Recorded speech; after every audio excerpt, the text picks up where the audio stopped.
ان کے معاملات میں خاصی خرابیاں پیدا ہو گئی تھیں۔ پہلے وہ صبح اٹھنے کے عادی تھے، اب وہ دن چڑھے تک سوتے رہتے تھے۔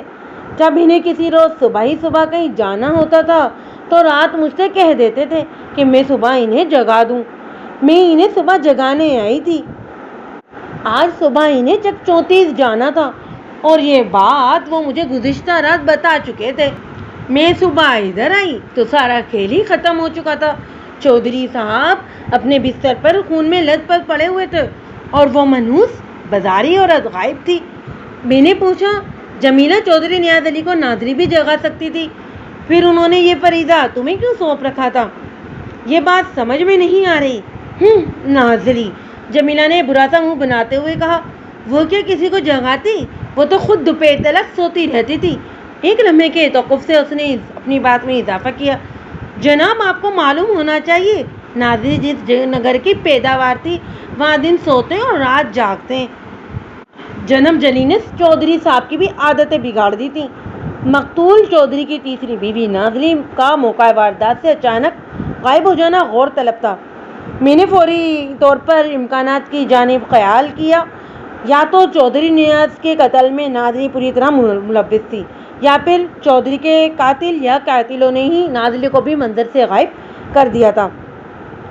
میں موقع پر موجود افراد کا بیان لینے سے پہلے ضروری کارروائی کر لینا چاہتا تھا، اس لیے میں نے جائے واردات کا نقشہ بنانے میں مصروف ہو گیا۔ میں اس بات کا ذکر کر چکا ہوں کہ چودھری نیاز کو اس کی خوابگاہ میں قتل کیا گیا تھا۔ وہ خوابگاہ کافی کشادہ تھی، اس پر کسی چھوٹے موٹے حال کا گمان ہوتا تھا۔ قیمتی فرنیچر سے مزین اس کمرے میں نرم و ملائم تبریز قالین بچھا ہوا تھا۔ دیواروں پر خوبصورت پینٹنگز کے علاوہ چند اونچے چملوں والے چودھریوں کی تصاویر بھی آویزاں تھیں۔ میں نے اچھی طرح سے ہر چیز کا جائزہ لیا اور باریک بینی سے تمام اہم نکات کو اپنی ڈائری میں نوٹ کر لیا۔ جس مسیری پر چودھری نیاز علی کی لاش پائی گئی تھی، اسی مسیری پر بچھی ریشمی چادر کے ایک کونے پر مجھے خون کے دھبے دکھائی دیے۔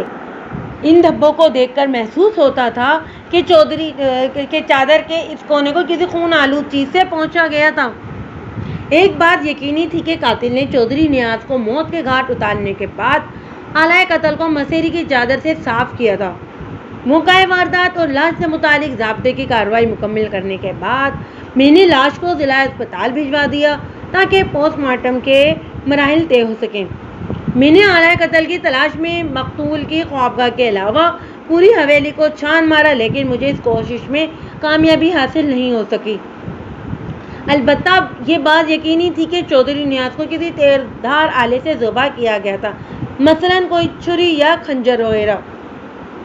حویلی میں موجود چودھری اکرم علی اور جمیلہ سمیت تمام افراد کے بیانات سے مجھے جو معلومات حاصل ہوئی، ان میں سے غیر ضروری باتوں کو حذف کر کے میں خلاصہ آپ کی خدمت میں پیش کر رہا ہوں کہ آپ اس کیس کے منظر سے بخوبی آگاہ ہو سکیں۔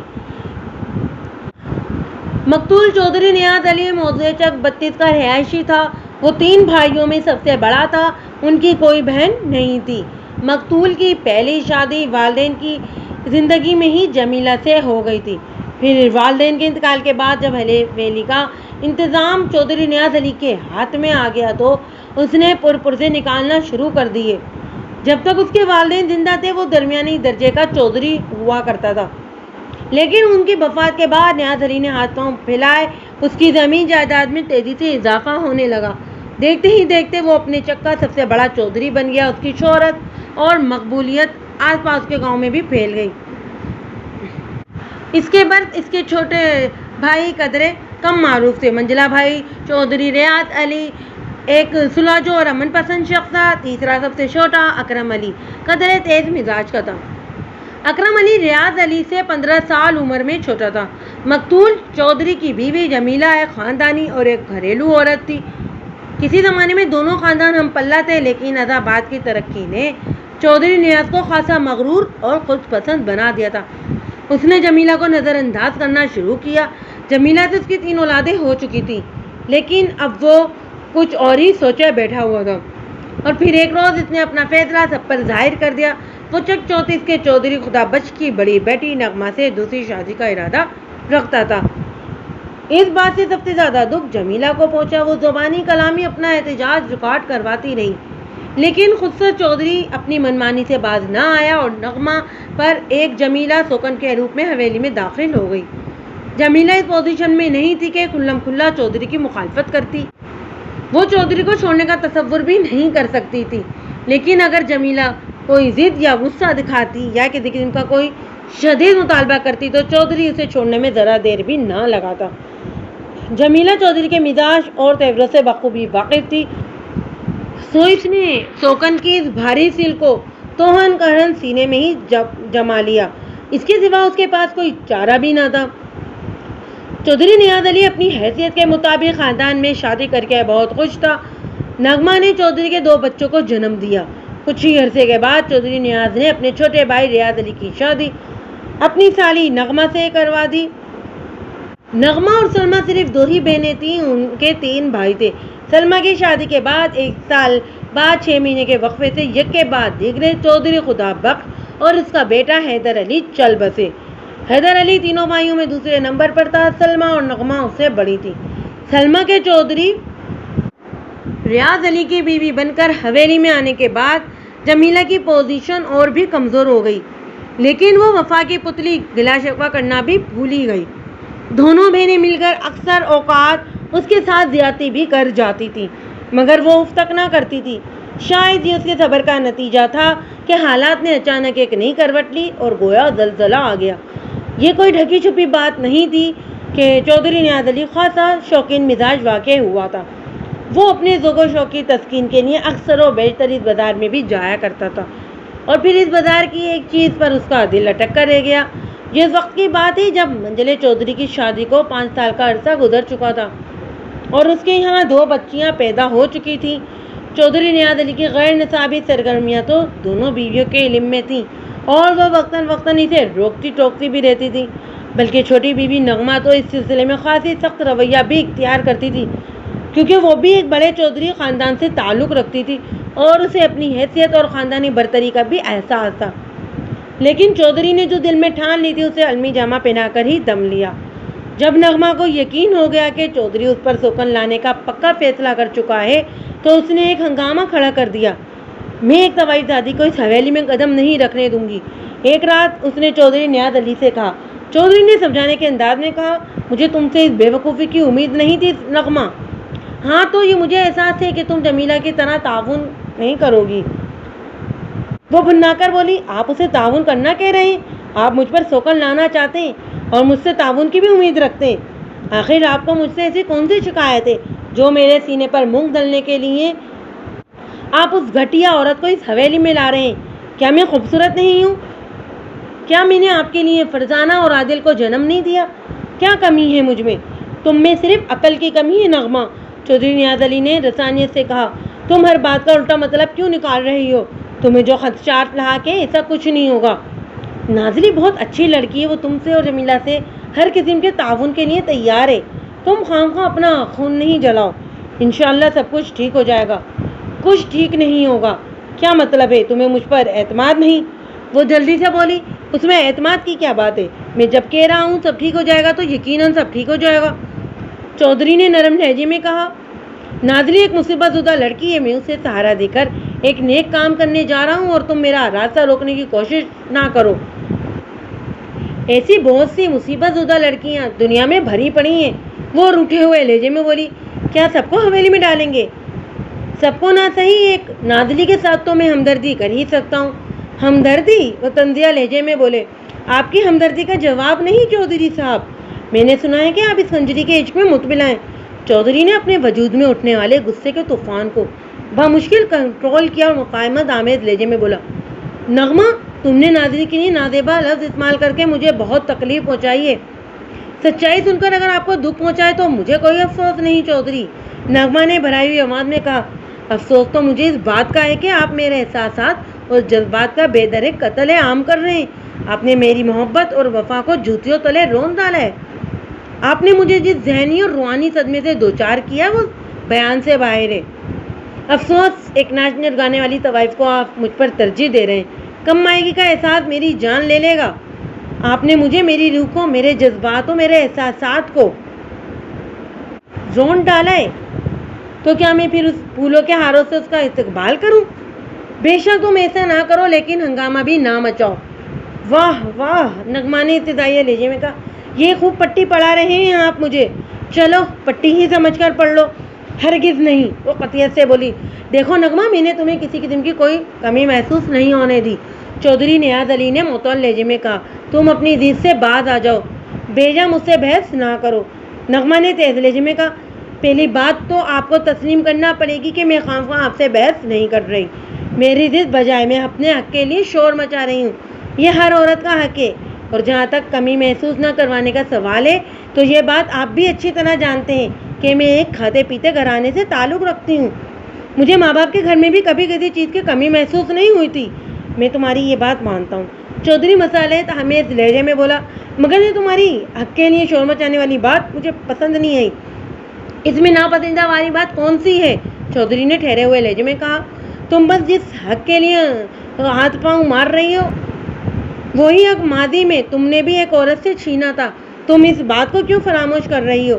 مجھے ایک بات یاد رہے چودھری صاحب، نغمہ نے پر اعتماد لہجے میں جواب دیا، میں نے خود کسی کے حق پر ڈاکہ نہیں ڈالا تھا، اس میں میرا قصور نہیں تھا، سب کچھ آپ کی اور ابا جی کی مرضی سے ہوا تھا، اب بھی سب کچھ میری ہی مرضی سے ہوگا۔ چودھری نے دھیمے لہجے میں کہا، تم نازلی کو قصوروار نہ سمجھو۔ نازلی نازلی نازلی، نغمہ نے کانوں پر ہاتھ رکھتے ہوئے کہا، اس کا نام سن کر میرا دماغ ٹکرانے لگا ہے، اگر آپ اپنے ارادے سے باز نہ آئے تو۔ نغمہ نے دانستہ جملہ ادھورا چھوڑ دیا۔ چودھری علی نے جلدی سے پوچھا، تو کیا کرو گی تم؟ میں کچھ بھی کر سکتی ہوں، مثلاً آپ مجھے جمیلہ کی طرح نہ سمجھیں، میں نے تو اپنی اسی ناقدری کے بارے میں کبھی سوچا بھی نہیں تھا۔ چودھری نے محبت بھرے لہجے میں کہا، تم غلط سمجھ رہی ہو نغمہ، نازلی کے آنے کے بعد تمہاری حیثیت اور قدر و منزلت میں کوئی کمی واقع نہیں ہوگی، میں تینوں کے ساتھ انصاف کروں گا، تینوں کے مساوی حقوق کا خیال رکھوں گا۔ آپ جھوٹ بول رہے ہیں، نغمہ نے بے دھڑک کہا، میں آپ کی بات کا کیسے یقین کر لوں؟ میں 6-7 سال سے آپ کا انصاف دیکھ رہی ہوں، اللہ جھوٹ نہ بلوائے، جمیلہ کے ساتھ آپ بلا شبہ زیادتی کرتے ہیں، کیا آپ کے نزدیک ازواجی حقوق کی مساویہ تقسیم یہی ہے؟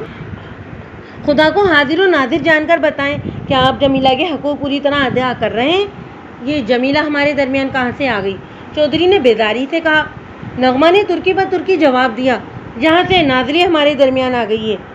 بہرحال، چودھری نے موضوع گفتگو کو سمیٹتے ہوئے کہا، میں نے جو تمہیں سمجھانا تھا وہ سمجھا دیا، نازلی عنقریب اس حویلی میں ضرور آئے گی۔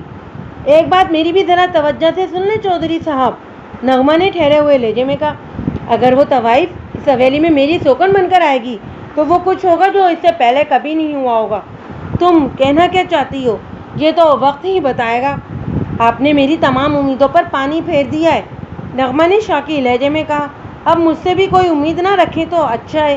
تم خواہ ملول ہو رہی ہو، چودھری پچکارنے والے انداز میں کہا، نازلی کے آنے سے تمہاری اہمیت کم نہیں ہوگی، تم اس سلسلے میں فکر مند نہ ہی ہو تو اچھا ہے۔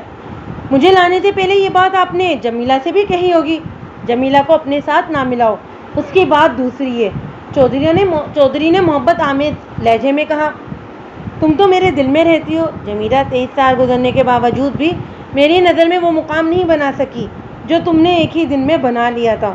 ایک لمحے کے توقف سے اس نے اضافہ کیا، نغمہ تم میری بات کا یقین کرو، نازلی بہت سلجھو اور سمجھدار لڑکی ہے، وہ تمہارے ساتھ بالکل چھوٹی بہنوں کی طرح رہے گی، مگر میں اس کے ساتھ بڑی بہنوں کی طرح نہیں رہ سکتی، آپ کچھ بھی سمجھ لیں، میں اس بکاؤ مال کو برداشت نہیں کروں گی۔ نغمہ نے فیصلہ کن لہجے میں کہا، اس حویلی میں ہم دونوں میں سے کوئی ایک رہے گا، یہ سراسر ہٹ درمی ہے تمہاری۔ چودھری نے ترش لہجے میں کہا، اس وقت بھی تم اس حیثیت سے جمیلہ کے ساتھ اسی حویلی میں رہ رہی ہو، آپ اس کے لیے مجھے الزام نہیں دے سکتے۔ میں الزام نہیں، ایک مثال دے رہا ہوں، میں نے جو کہنا تھا کہہ دیا، نغمہ نے قطعی لہجے میں کہا، آپ ایک بھاری رقم خرچ کر کے نازلی کو حاصل کر رہے ہیں، آپ جانیں اور آپ کا کام جانیں، اب میں ہر قسم کا فیصلہ کرنے کے لیے آزاد ہوں۔ چودھری نیاز علی نے پوچھا، یہ بھاری رقم کا تم نے ذکر کیا کیا ہے؟ میں جانتی ہوں چودھری صاحب، آپ مجھے بے خبر نہ سمجھیں، نغمہ نے معنی خیز لہجے میں کہا، میری معلومات کے مطابق آپ نے نازلی کے عوض اس کوٹے کی بائی کو 2500 روپے دینے کا وعدہ کیا ہے، کیا میں غلط کہہ رہی ہوں؟ چودھری نے تصدیق یا تردید نہیں کی، خاموش نظروں سے اپنی دوسری بیوی کو دیکھتا رہا، پھر سر ہلاتے ہوئے بولا، بھائی بڑی زبردست CID ہے تمہاری، نغمہ نے کوئی جواب نہیں دیا۔ یہ حقیقت تھی کہ چودھری نیاز علی نے بھائی کو 2500 روپے ادا کرنے کا وعدہ کیا تھا۔ اس زمانے کے 2500 روپے آج کل کے 1 لاکھ روپے سمجھ لیں۔ وہ سستا اور بھلا زمانہ تھا۔ یہ سچ ہے، اس وقت لوگوں کی آمدنی بھی کم ہوا کرتی تھی، لیکن آج کے مقابلے میں مہنگائی نہ ہونے کے برابر تھی۔ نغمہ چودھری نیاز علی کی چہیتی بیوی تھی، اس لیے اس نے نغمہ سے اتنی بات بھی کر لی تھی، ورنہ جمیلہ سے تو اس نے اس موضوع پر بات کرنا بھی ضروری نہیں سمجھا تھا۔ اللہ کی بندی جمیلہ کو بھی اس کی کوئی زیادہ پرواہ نہیں تھی، حالانکہ وہ تمام حالات سے بخوبی واقف تھی، مگر اس نے پھر بھی اپنی زبان حلق سے نیچے اتار رکھی تھی۔ شاید اس نے سوچ لیا تھا جہاں ستیہ ناس وہاں سوا ستیہ ناس۔ 1 ماہ کے اندر ناز علی بھائی کے کوٹے سے چودھری نیاز علی کی حویلی میں پہنچ چکی تھی۔ اب وہ گول گول بازاروں کی رکاتا نہیں تھی، بلکہ چودھری نیاز علی کی منوکا اور تیسری بیوی تھی۔ نیاز علی کی حویلی میں آمد سے 1 روز قبل ہی نغمہ نے اپنے دونوں بچوں 5 سالہ فرزانہ اور 3 سالہ عادل کو ساتھ لے کر اپنے میکے چک چونتس جا چکی تھی۔ چودھری نیاز علی اپنی بیٹی کی ہم عمر اپنی نئی نویلی دلہن میں اس قدر مگن تھا کہ اس نے نغمہ کی غیر موجودگی کا کوئی خاص نوٹس نہ لیا۔ جمیلہ کی 3 اولادیں فیاض علی، نازش اور فاخرہ تھیں، جن کی عمریں بلا ترتیب 22، 20 اور 15 سالہ تھیں۔ ناز علی کی عمر 21 سال تھی، جو تقریباً نازش کی ہم عمر تھی۔ اس موقع پر نغمہ کی چھوٹی بہن سلمیٰ نے بڑے ہی تحمل کا مظاہرہ کیا۔ چودھری نیاز علی یعنی اپنے جیٹھ کی طرف سے اس کا دل تو غم و غصے سے بھرا ہوا تھا، مگر اس نے کھل کر اپنے جذبات کا اظہار نہیں کیا۔ اس نے نغمہ کو جانے سے روکا اور نہ ہی خود کو کوئی انتہائی قدم اٹھانے کا فیصلہ کیا۔ اس کی وجہ شاید یہ تھی کہ وہ ایک سمجھدار اور بردبار عورت تھی، اور یہ کہ اس کی اپنے شوہر سے بڑی اچھی نبھ رہی تھی۔ وہ آگاہ تھی، اس کا خیال تھا کہ کچھ عرصے بعد چودھری نیاز علی کا ناز علی کی طرف سے دل بھر جائے گا، اس دوران میں نغمہ کا غصہ بھی ٹھنڈا ہو جائے گا اور سب کچھ ٹھیک ٹھاک ہو جائے گا۔ لیکن کچھ بھی ٹھیک نہ ہو سکا۔ سلمیٰ کے سارے اندازے غلط اور سارے خیالات ہوا بن کر اڑ گئے۔ نغمہ اپنی ضد پر اڑی رہی اور چودھری ناز علی میں کھو کر سب کچھ بھلا بیٹھا۔ نغمہ کا مطالبہ تھا کہ جب تک چودھری ناز علی کو حویلی سے نہیں نکالے گا، وہ اس حویلی میں قدم نہیں رکھے گی۔ چودھری نے ایک انتہائی فیصلہ کر کے نغمہ کو اپنی زندگی سے خارج کر دیا۔ اس نے نغمہ کو طلاق دے دی۔ اس وقت ناز علی کو حویلی میں آئے 3 ماہ 4 مہینے گزر چکے تھے۔ چودھری نیاز علی کے اس فیصلے پر شدید قسم کا رد عمل ظاہر ہوا۔ مرحوم چودھری خدا بخش کی بیوی فضیلت بیگم اور چھوٹا بیٹا سجاول آپے سے باہر ہو رہے تھے۔ ان کے برعکس نغمہ کا بڑا بھائی خوشی محمد خاصے صبر و تحمل کا مظاہرہ کر رہا تھا۔ چودھری فضیلت سب سے کہتی پھر رہی تھی کہ اگر نغمہ اس حویلی میں نہیں رہی تو سلمیٰ بھی نہیں رہے گی۔ سجاول کو بڑے بھائی خوشی محمد نے بامشکل روک رکھا تھا، ورنہ تو وہ بڑے خطرناک ارادے رکھتا تھا۔ پہلی فرصت میں وہ چودھری نیاز علی اور اس کی نوحمیاتہ بیوی ناز علی کے ٹکڑے ٹکڑے کر دینا چاہتا تھا۔ سجاول مکمل طور پر ایک جھگڑالو اور خر دماغ اور پھڈے باز قسم کا شخص تھا۔ وہ اپنی ماں کے اس خیال کا بھی حامی تھا کہ سلمیٰ کو بھی اب ایک لمحے کے لیے بھی اس حویلی میں نہیں رہنا چاہیے، جس حویلی کے دروازے اس کی بڑی بہن پر ہمیشہ کے لیے بند ہو چکے تھے۔ حویلی کے باہر چودھری نیاز علی کے خلاف غم و غصے کی جو لہر پھیل چکی تھی، چودھری کو اس کی قطعی پرواہ نہیں تھی۔ وہ ناز علی کے حسن و شباب میں ڈوبا ہوا تھا۔ ناز علی ناز و ادا کی پتلی تھی، وہ جہاں سے اٹھ کر جاتی وہاں ناز و ادا کی کمائی ہی کھاتی تھی۔ چودھری تو پہلے ہی اس کے قدموں میں دل ہار بیٹھا تھا، اب اپنا بڑھاپا بھی اس پر نچھاور کر رہا تھا۔ اسے اس بات کا ذرا احساس نہ تھا کہ حویلی کے دوسرے حصے میں اس کی جوان سال بیٹی نازش بھی رہ رہی تھی، جس کی ماں جمیلہ مسلسل چودھری کی بے حیائی اور زیادتی کا شکار ہو رہی تھی۔ ناز علی کا نشہ اسے ہوش و حواس سے بیگانہ کیے ہوئے تھا۔ چودھری کی ہدایت پر ناز علی ہر رات دلہن بنتی، چودھری بن ٹھن کر اس کی خوابگاہ کا رخ کرتا۔ خوابگاہ میں شراب پینے سے موجود ہوتی تھی۔ ناز علی تادیر جام پر جام بنا کر چودھری کو پیش کرتی رہتی۔ ناز علی نے چودھری نیاز علی کو بھی دن چڑھے تک سونے کا عادی بنا دیا تھا۔ چودھری اور ناز علی کے یہی معلومات جاری تھے کہ ایک رات وہ ہولناک واقعہ پیش آ گیا، جس کی دوسری صبح چودھری اپنی خوابگاہ میں مردہ پایا گیا اور اس کی محبوبہ بیوی غائب تھی۔ پوسٹ مارٹم کی رپورٹ کے مطابق چودھری نیاز کی موت کو 8 اکتوبر کی رات 10 اور 11 کے درمیان واقع ہوئی تھی۔ اس کی موت کا سبب وہ تیز دھار آلہ تھا جس سے اس کی شہرت کاٹ دی گئی تھی۔ مقتول کے معدے میں شراب کی اچھی خاصی مقدار پائی جاتی تھی۔ میڈیکل ایگزام کے مطابق جب چودھری کی موت واقع ہوئی، اس وقت وہ شراب کے نشے میں ڈوبا ہوا تھا۔ شاید یہی وجہ تھی کہ وہ قاتل کے خلاف کوئی قابل ذکر مزاحمت نہ کر سکا۔ مقتول چودھری نیاز علی کی تدفین کے بعد میں نے اپنا باقاعدہ تفتیش کا آغاز کیا اور مقتول کی حویلی پہنچ گیا۔ اس روز وہاں چودھری نیاز علی ماں اہل و عیال موجود تھا۔ شاید میں ایک بات کا ذکر کرنا بھول گیا ہوں، وقوع کے روز چودھری نیاز علی حویلی میں موجود نہیں تھا۔ وہ گزشتہ 4 روز سے بیوی بچوں کے ساتھ سرگودا گیا ہوا تھا اور ایک روز پہلے ہی واپس لوٹا تھا، یعنی اپنے بڑے بھائی کے قتل کے ایک روز بعد مورخہ 9 اکتوبر کی شام کو۔ میں نے پوچھ تاچھ کا سلسلہ مقتول کی بیوی جمیلہ سے شروع کیا۔ ہم ایک علیحدہ کمرے میں آ کر بیٹھے تو میں نے کہا، جمیلہ بیگم، کوئی سوال پوچھنے سے پہلے میں یہ کہنا چاہوں گا کہ مجھے بڑے چودھری صاحب کی موت کا بہت دکھ ہوا ہے۔ میں آپ کے غم میں برابر کا شریک ہوں، لیکن اپنے فرائض سے بھی مجبور ہوں، اس لیے نہ چاہتے ہوئے بھی میرے سوال کے جواب آپ کو دینا پڑیں گے۔ اس نے جگر پاش نظروں سے مجھے دیکھا اور خاموش رہی۔ میں نے چند لمحات توقف کیا، پھر گلا کنگار کر صاف کرتے ہوئے پوچھا، جمیلہ، تمہارے اب تک کے رویے سے مجھے اندازہ ہوا ہے کہ تمہیں چودھری صاحب کی موت سے بہت صدمہ پہنچا ہے، جبکہ چودھری نے زندگی بھر تمہارے ساتھ ناانصافی اور زیادتی ہی کی تھی۔ کیا میں اس تضاد کی وجہ جان سکتا ہوں؟ وہ سوالیہ نظروں سے مجھے دیکھنے لگی۔ میں نے اپنی بات کی وضاحت کی تو وہ بولی، تھانے دار صاحب، چودھری صاحب جیسے بھی تھے، وہ میرے سر کا سایہ اور میرے بچوں کا سہارا تھے۔ ان کی زیادتی اور ناانصافی اور کجدائی سے قطع نظر وہ ہماری اشد ضرورت تھے، اور جناب، کسی نہایتی ضرورت کے چھن جانے سے مقتدن کو دکھ تو ہوتا ہی ہے۔ جمیلہ کا معصوم اور سیدھا سادہ جواب بڑا ہی پرتاثر تھا۔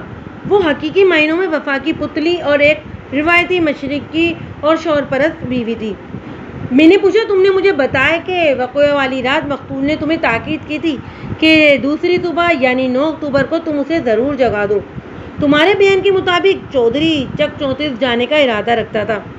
کیا تم بتا سکتی ہو کہ وہ مذکرہ چک کیوں جانا چاہتا تھا، جبکہ وہاں اس کا چھوٹا سالہ سجاول اس کے لیے بڑا خطرناک جذبات رکھتا تھا؟ کچھ دیر سوچنے کے بعد اس نے نفی میں سر ہلایا اور بولی، میں اس بارے میں کچھ نہیں جانتی۔ نازلی کا رویہ تمہارے ساتھ کیسا تھا؟ نہ اچھا نہ برا۔ میں سمجھا نہیں۔ میں نے سوالیہ نظروں سے اسے دیکھا۔ اس نے بتایا، دراصل بات یہ ہے کہ ہمیں زیادہ اٹھنے بیٹھنے اور ملنے جلنے کا موقع ہی نہیں ملا۔ وہ ہم وقت چودھری صاحب کے ساتھ رہتی تھی۔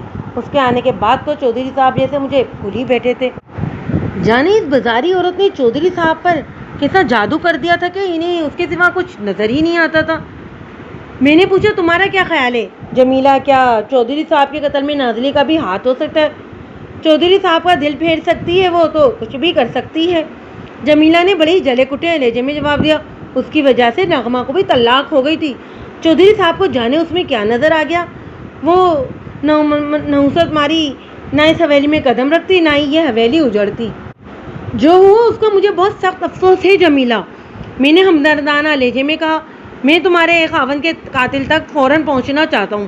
تم اس سلسلے میں میری کیا مدد کر سکتی ہو؟ کیسی مدد جناب؟ اس نے الجھن آمیز لہجے میں پوچھا۔ میں نے کہا، تم نے شک ظاہر کیا ہے کہ چودھری کے قاتل کے قتل میں نازلی کا ہاتھ ہو سکتا ہے، لیکن وہ خود بھی غائب ہے۔ تمہارے خیال میں وہ کہاں جا سکتی ہے؟ گندگی کا کیڑا گندگی میں ہی خوش رہتا ہے تھانے دار صاحب، وہ بڑے ہی مدبرانہ انداز میں بولی۔ میرے خیال میں وہ واپس کوٹے پر چلی گئی ہوگی۔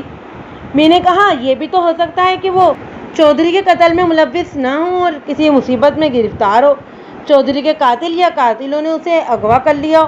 میں تو یہ جانتی ہوں کہ ہم اس کی وجہ سے مصیبت میں گرفتار ہوئے، جمیلہ نے اکتاہٹ آمیز انداز میں کہا۔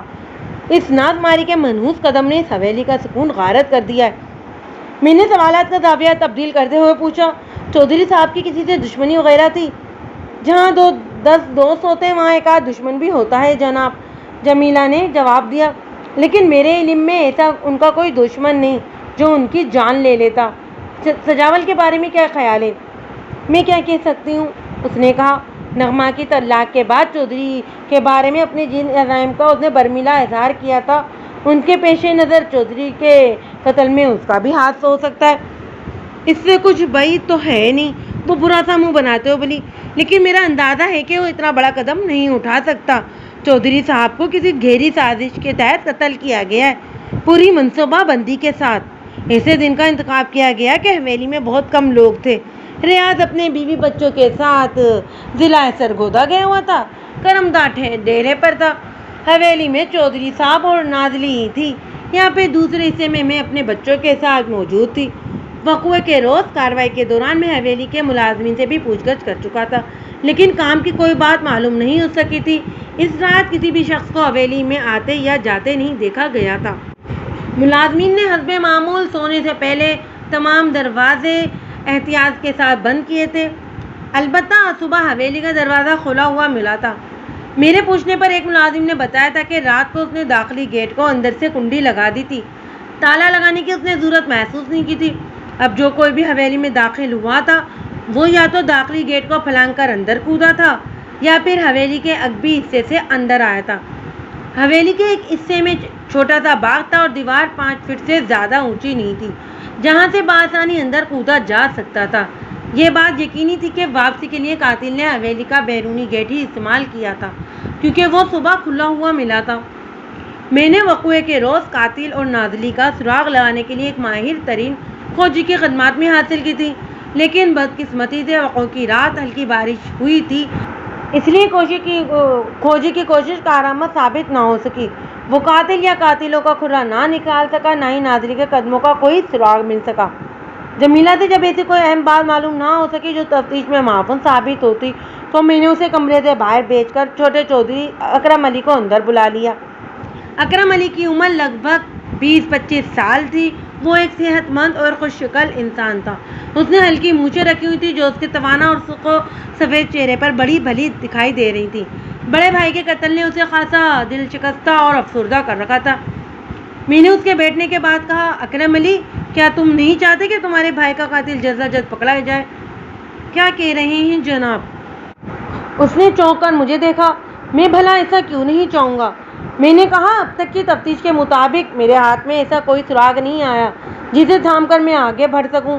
تم اس سلسلے میں میری کیا مدد کر سکتے ہو؟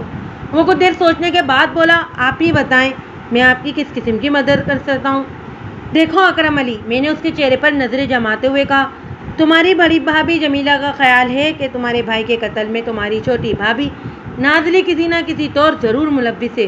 تم اس بارے میں کیا کہتے ہو؟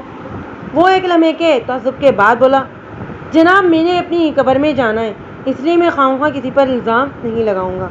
سچی بات یہ ہے کہ مجھے نازلی بھابھی میں کوئی خرابی نظر نہیں آتی تھی۔ جمیلہ کا کہنا ہے کہ نغمہ کو نازلی کی وجہ سے طلاق ہوئی تھی۔ اکرم علی نے سنجیدہ لہجے میں کہا، اس میں نازلی سے زیادہ قصور خود نغمہ بھابھی کا تھا۔ وہ ضدی اور ہٹ دھرم تھی۔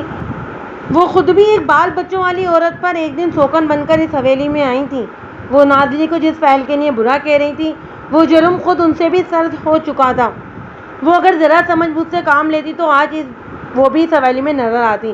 ان کا گھر اجڑنے کا سبب میں نازلی کو نہیں سمجھتا۔ وہ اول آخر نازلی کے حق میں بول رہا تھا۔ میں نے کہا، مجھے پتہ چلا ہے کہ نازلی کا تعلق اس بازار سے تھا اور چودھری صاحب اسے 2500 روپے میں خرید کر لائے تھے۔ آپ کو بالکل صحیح بتایا گیا ہے۔ میں نے پوچھا، میں نے سنا ہے کہ نازلی کے اس حویلی میں آتے ہی جھگڑے شروع ہو گئے تھے اور ان جھگڑوں کا سبب نغمہ بھابھی ہی تھی۔ اکرم علی نے روکھے انداز میں بتایا، وہ اگر چاہتی تو حویلی کی عزت کو سنبھال کر رکھ سکتی تھی۔ جتنا واویلا انہوں نے نازلی کی آمد پر مچایا تھا، اگر اس سے آدھا ہنگامہ بھی جمیلہ بھابھی نے ان کی آمد پر مچایا ہوتا تو الگ پتہ جاتا۔ بھائی صاحب نے تیسری شادی کر کے اتنا بڑا قصور نہیں کیا تھا کہ وہ میکے جا کر ہی بیٹھ گئیں۔ وہ تو اپنی چھوٹی بہن سلمہ بھابھی کا بھی گھر اجاڑنے کی بھرپور کوشش کر رہی تھیں، لیکن اللہ نے سلمہ بھابھی کو اچھی سمجھ بوجھ عطا کر رکھی ہے۔ اکرم علی، تمہارے خیالات سے ظاہر ہوتا ہے کہ تم چودھری صاحب کی تیسری شادی کے حق میں تھے۔ میں نے معنی کا اس انداز میں پوچھا، اس میں حق میں نہ ہونے کی کیا بات ہے؟ اس نے چونک کر مجھے دیکھا۔ اسلام میں 4 شادیوں کی اجازت ہے، مگر انصاف کے تقاضے پورے کرتے ہوئے۔ بھائی صاحب اپنی بیوی کے حقوق کا پوری طرح خیال رکھتے تھے۔ میں نے کہا، تمہاری بھی جمیلہ بھابھی کا خیال تم سے بالکل مختلف ہے اور نغمہ بھابھی کا خیال تو بالکل ہی مختلف تھا۔ اس نے سرسری لہجے میں کہا، ہر شخص کا اپنا اپنا خیال ہوتا ہے۔ میں نے اپنا نقطہ نظر بیان کر دیا۔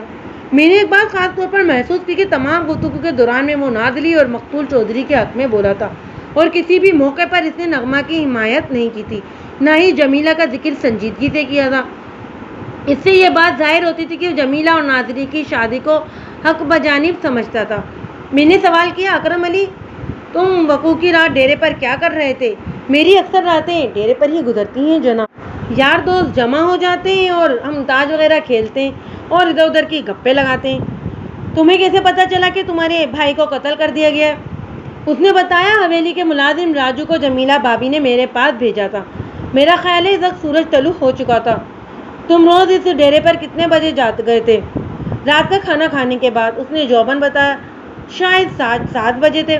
اس رات ڈیرے پر تمہارے کون کون سے یار دوست جمع تھے؟ اس نے نام گنوانا شروع کیے۔ جناب، ایک تو عارف جٹ تھا، محمد طفیل اور پھر محمد منظور حسین تھا۔ میں نے تینوں نام اپنی ڈائری میں نوٹ کرتا جا رہا تھا۔